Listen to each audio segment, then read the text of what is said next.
Ready. Play. Probably one of the better draws that Swiatek has had in a while. Where do you see the biggest threat to Iga making the semis coming from? Or do you think that there isn't anyone here who could do that? Yeah, this is. I mean, to be honest, when I looked at the draw, I thought it's not bad for Swiatek in terms of perhaps. I mean, we don't know whoever gets through. Maybe it's going to be Alexandrova she plays in the third round. I think Alexandrova could be a bit of a test, but I think it's one that Swiatek should be able to get through. So in terms of ones that I think have the biggest chance to beat, I mean, Kalinskaya already said might chance maybe to slip up in that opening round match. But I mean, if she does get through, yeah, of course, it's probably on paper the most difficult player for her in that section. But yeah, do I really think that she's going to be a threat? No, and I think overall, considering the seeds that she has drawn, Swiatek, I think it's a nice little quarter for her, and I do expect her to get through it. What about Amanda Anisimova? Who's playing Carl and then plays the winner of Alexandrova? Yeah, that's interesting. Yeah, that's true. So yeah, she could. Yeah, I mean, that could. Yeah, that's a good shout. And I also, I mean, Azarenka's there as well. I just noticed. So, potential fourth round. Yeah. Those. So, yeah, I mean, it's not. I wouldn't say it's an easy section, but I just feel like, probably for Swiatek, she was hoping. If I'm a Swiatek fan, I think I'm fairly content and that she should be able to get through this, and it definitely could have been tougher. Yes, it could have been tougher. Like, I'm looking at this going, round 3 is I am a Swiatek fan. Okay. Round 3 is the one I'm nervous about, because that's the one where she's usually having to shift gears and someone usually catches her out whilst she's shifting gears during that round 3-4 even quarters section. Yeah. Against a big hitter like Alexandrova or even Anisimova, I would think she could get herself into a real battle there. Yeah. But then past that, a lot of people are saying Kalinskaya. I think Kalinskaya's actually got a relatively tough draw because she's got Gadecki, as we've been talking about. She's then potentially got Gracheva, probably, in round 2, who has a history of pulling up upsets. And then round 3, Azarenka, who I think is always pretty strong in Australia. Or Christian. Christian's tough as well. I don't necessarily think Kalinskaya's a done deal, so I'm not. I think if it happens in round 4, then I might be concerned, given what happened in Dubai. But again, Swiatek's learned from Dubai. I guess like Kalinskaya's form is the one that's kind of making me less concerned. And then beyond that, the most likely people that Swiatek would play in the quarterfinals would be, Navarro on seed. It could be Peyton Stearns. It could be Daria Kasatkina, who Swiatek has a very favourable matchup with. Or who I think it's going to be Ons Jabeur. Because I think Jabeur's playing very well right now. But I think Jabeur on a hard court against Swiatek, I don't know if she can get through Swiatek as she is now. And so, for me, if Swiatek avoids the banana skin round 3 against Alexandrova or Anisimova, she will make the semi-finals, but she's got to get through that bit that she always has a trouble with. Yeah, Raducanu has a chance to get through that one, but and then it'll be her against Anisimova, which is her friend, isn't it? They're quite friendly, but I think it's not that much to trouble her. I think you're right. Possibly like a Alexandrova playing really well, perhaps, or Anisimova in the third round is perhaps the most likely test there. And then like that top section, like I think you're right. Jabeur has a great chance to be able to get through. So perhaps John's Jabeur. That little section with Navarro and Sakari, I think that's quite open, that one there. So, but as I say, like, Swiatek's playing well enough that she really should be able to get through to the quarters here, and I think she will. Yeah, Daria Kasatkina fans screaming at us, going, "What about Daria? Could do to get herself into scraps quite a lot, but it wouldn't be that crazy. She's done it before in a Grand Slam." Okay, so on balance, provided she doesn't sabotage herself or someone doesn't peak against her, Iga Swiatek's making semis. Yeah, I agree. Cool. There we go. So now we're into a semi-final lineup of Sabalenka, Gauff, Rybakina, Swiatek, and it's interesting that we've all kind of agreed this. Now, if that was the semi-final lineup, that would mean that Coco Gauff would not be able to gain the number 1 ranking, because we actually have a 3-way fight for world number 1 in this Australian Open. Sabalenka, Swiatek, and Gauff all have the chance to take the number 1, but Gauff needs Sabalenka to lose before the semi-finals, and Swiatek losing before the 3rd round. So it's not likely, but so Sabalenka losing before would have to be from Zhang, and that's going to be something that we've never seen before. So that would be pretty. Oh yeah, true. Yeah, I shouldn't discount Andreeva's chances. Yeah. So, Gauff. Yeah, you would have to say is looking like the player to beat at the moment, and I would. Perhaps, if it's Gauff against Sabalenka, I'd make her. I would pick her to win. I think this time. Yeah. You think Gauff upsets Sabalenka in the semis? Yeah, takes. Interesting. Okay, I definitely think it's going to be closer than that semi-final they played last year. I could see that going 3. And like, if you look at the last 2 times they played, right, Gauff beat what was a slightly below par Sabalenka, admittedly, in the WTA finals. The Wuhan semi-final they played, Gauff's dips were what stopped her from winning that match, but it was a pretty good battle they had.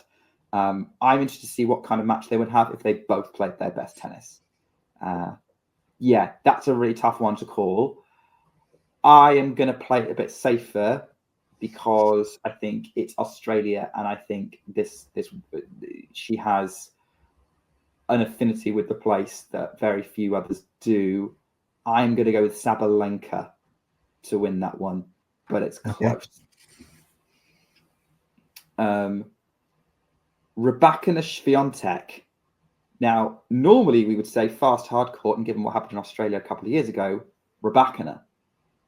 But then we saw what happened in the United Cup. And Swiatek able to kind of deal with Rybakina on a faster court and beating him in straights. How would you see that one playing out? I am going to pick Swiatek to get the win there if they do meet. Okay. So pretty exciting prospect. I'm picking a Gauff Swiatek final there. Okay. Yeah. I'm finding this one really difficult because I guess I guess it's going to depend on who do I have more faith in, like, showing up, Rybakina or Swiatek. And I guess it has to be Swiatek right now.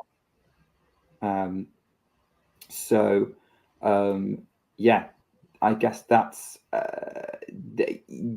most likely, but I could see that being another really good match, or at least the first set being really, really close, as always seems to be whenever those two play. And then the rest of the match kind of goes based on how that first set went a lot of the time. So, I guess I've got to lean Swiatek as well. But if that's the semi-finals, I think we would be in for an absolute treat. I think you could get 2 epic 3-setters there. Yeah, and I was thinking to myself, like, obviously going through the draw, in a way, it's kind of a boring. I mean, it's like exciting because the quality, but it's we're not picking any serious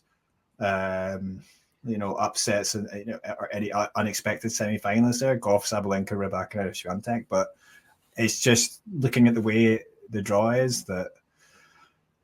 I mean, potentially.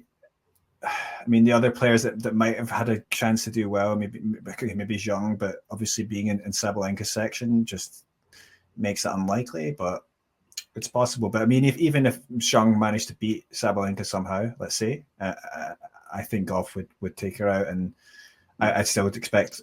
I'm still going with the Gauff Swiatek final, and I think Rybakina, as well. Maybe she has got a bit lucky in the draw, and so that's why I think she will sort of get through to the semis. It's not going to be a top 4 seed lockout, which would be in previous slams if it was those 4, which is the Vance bold pick traditionally. I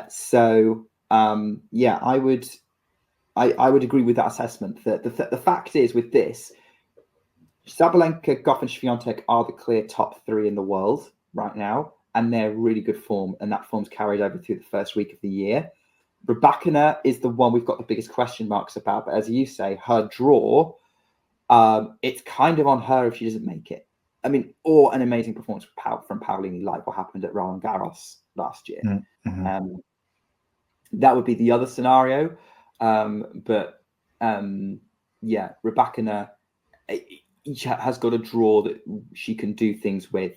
Although, having said that, 4th round against Keys or Collins would still be pretty tough. And if this actually is the way that turns out, I'm going to be pretty excited about it. I will probably see if I can stay awake for that. I don't think I could, but I'd try. So for me, I think that's where I would go with it. Okay, you've gone for Gauff Swiatek. I've gone for Sabalenka Swiatek. Now, in your scenario, if that is the final, Gauff Swiatek, Iga Swiatek will regain the world number 1. If Sabalenka plays Swiatek in the final, it's whoever wins gets world number 1. Yeah, that would be exciting. But my pick is Gauff Swiatek, and I think that in these conditions and just how she's played, I think this might be Gauff's year, and that she will pip Swiatek in the final. You think Gauff's going to get a 3rd in a row against Swiatek? I do. I mean, I think if Gauff is in the final, I think she absolutely can do that. Yeah, I think it's going to be really close to call that match, because I don't think Iga would stand for that. On the other hand, Coco is playing insanely well right now, and that's what makes it difficult to say that Sabalenka is going to beat her, because it's so close, and like the margins involved at this point of picking. Like, we're relatively confident in our semi-finals, but when it comes to who's winning out of those matchups, it's actually insanely close, and that's what makes the WTA so exciting right now. I am going to go for the Sabalenka 3-peat. I think Sabalenka here is just based on the odds of it happening, of like, who do I lean towards? I think Sabalenka hasn't gone up a gear yet, and when she does, things happen. So, I think that's who I would go for, just based on percentages, and it's a head thing. Honestly, I don't have... it's like 51-49 on that matchup, I think. Yeah, I mean, probably it's the favorite, right? I mean, Sabalenka, you still probably have to make her maybe just the favorite for the title, but in terms of like, if you were looking at it statistically, but I just think that Gauff's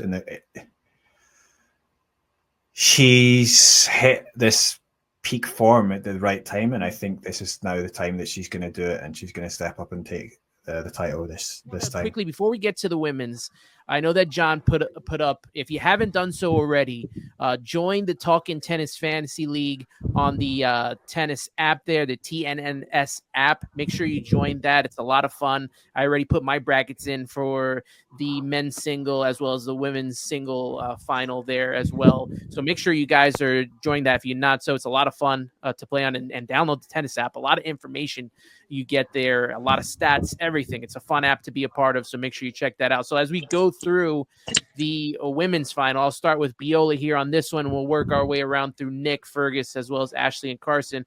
Biola, with the women's final, who do you have and who do you want to see win the women's final? I have Aryna Sabalenka versus Iga Swiatek, world number 1 versus number 2. We have seen these two women play mind-blowing matches in different places except a Grand Slam final. We've seen them in 1,000 finals, in Grand Slam semifinals at the US Open in 2022. Was that? Yes. But we haven't seen them play in the Grand Slam final, and I'm really looking forward to seeing that. Well, we know Iga Swiatek doesn't have, a lot of success here, but, she's still a semi-finalist down under. But I really think this is going to be probably their best match yet if they get to face each other in a Grand Slam final. But I think, considering the way she's played in the last year, I have a heart and head situation when it comes to who will win. I think my head says Sabalenka and heart says Swiatek. There you go. And as we saw up there were 12 matches between the both of them. Iga has won 8, as Sabalenka has won 4. I'm trying to pull up here and see who has won what on the hard court. But I can't find that stat at the moment in time. I don't know if anyone knows off the top of their head. Nick, maybe you know. Fairly even on hard court. It's fairly even on hard court, I would say, actually. Just off the top of my memory, Iga's got some good wins against Aryna on her career on hard court, including the US Open semi-final, and then also the WTA Final semi-final from 2023. So it wouldn't be unheard of for Iga to pull that off. Isn't it all like right, Nick? Go ahead, say that again. Isn't it like 3-2 Iga on hard courts? If my math is right. Sounds about right, yeah, because they've played at least 3 times on clay, because there's 2 Madrid finals and the Rome final. Yeah. So that would make sense. So sorry. No, all good. All good. Nick, who do you have? The same 3-3. 3-3. Oh, dang. Just off. Nick, who do you have in the women's final, and who do you have winning? So, funny story. I had a completely different final until I went on WTA Weekly earlier today to kind of go through it. And I went, I am going to struggle to justify this. My original final was Aryna Sabalenka against Elena Rybakina. And then I went, no, I think it's going to be Sabalenka versus Swiatek. I think if Swiatek gets through round 3, I'm going to agree with Biola on this one. And actually, my stance on it is very similar to Biola's. My head is telling me Sabalenka. My gut's telling me Swiatek. I think also what would make this absolutely fascinating is if it was the Grand Slam final, if this was the final, Sabalenka Swiatek, it would be a winner-takes-all match for world number 1. Whoever won the match would be the world number 1, which is the spectacle that I think tennis needs right now, especially since it would be the first, as Biola said, first Grand Slam final clash between these two. I trust my head more than my gut. You could also say heart, given I'm a very vocal Iga fan.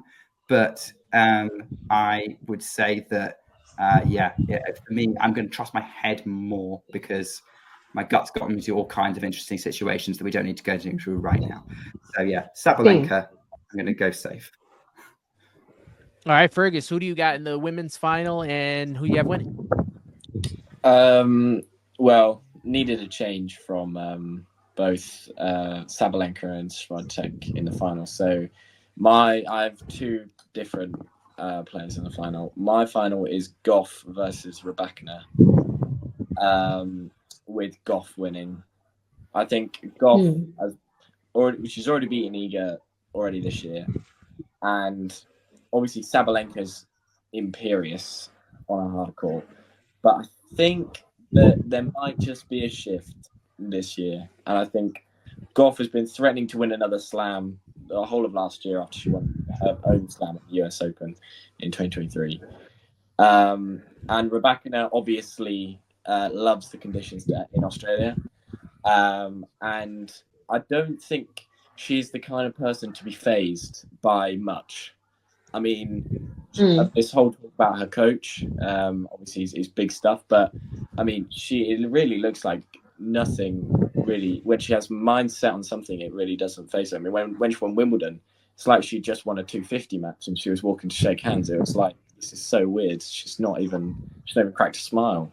Like, I feel that she will make it to the final, but I think Gauff will have too much on the day, and I think it'll be Gauff. Coco Gauff also coming in hot on the season, 3-0, especially on hard court outdoors.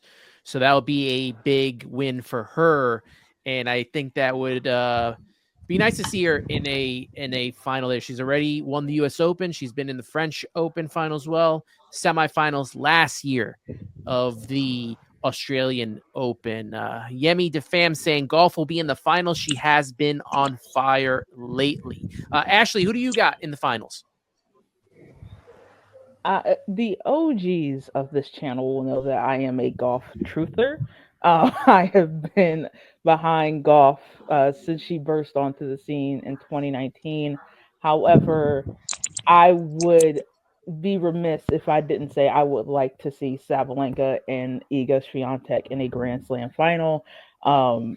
Winner takes all for the number one position on the WTA side would be entertaining tennis to me. I think so my final is Sabalenka Swiatek, and my winner winner chicken dinner, a three-peat for Miss Sabalenka. I I just want to see that. I like Sabalenka's game. I'm a big fan of her game, and her making her impact onto the Australian Open would just be really fun for me to see as someone who enjoys watching Sabalenka. Sometimes it can be rather painful as a fan because she drives me up the wall. But one of my favorite memories of you, Ashley, was commentating on the 2023 Australian Open final with you and Miles, and me having to provide the emotional stability that was needed watching the two of you kind of struggle with watching Sabalenka get over the line in that match. Jesus, I was like wrapped up in a blanket and I had sunglasses on because I had a migraine and she was just like stressing me out. My God. I'm glad that's your favorite memory of me. I'm glad someone enjoyed how stressed I was at that moment. But yeah, hopefully I would say Sabalenka in 3 because I don't see Iga, giving up a final in 2, in my opinion. But yes. Carson, who do you have in the women's final, and who is your winner? I'll try to make this quick because matches have started as we are speaking. So I think Aryna Sabalenka is going to get back to the final. From the bottom half of the draw, the player that I think I trust the most on hard court right now is Emma Navarro. And so I'm going to pick Emma Navarro to go all the way to the final in a bit of a wild card pick. And then I think Sabalenka will win that matchup. They played a great match, though, at the U.S. Open, so I think that one would be exciting to watch. I thought mine was a bit wild. That is a crazy I'm glad someone else is throwing that into the mix. I'm loving this. Did not see that coming. No. Emma Navarro was maybe like the 11th person I thought you were going to say. To be honest, I was thinking like top 15 at most. like top 15. Ooh. Well, they played each other 3 times. Going out first round in my bracket to Stearns. Really? Wow. Yeah. I think Stearns loves to play against a big player, but she always seems to just fall short, like in a third set tiebreak, or like after 3 hours and 15 minutes. Indian Wells last year when she played Sabalenka second round and she lost it. She had like 5 match points, and she lost in a third set tiebreak. Yeah, I just think she always falls. Stearns always just against big players falls just short. But she's dangerous. Stearns. I'm worried about the head-to-head against Navarro. It's 4-1 right now. with, I believe, a majority of that coming on hard court. So I love Peyton Stearns. She's really fun to watch. If you haven't watched her, I just think that Emma Navarro is a bad matchup for her right now. I think Peyton Stearns is the same version is the women's version of Kokkinakis.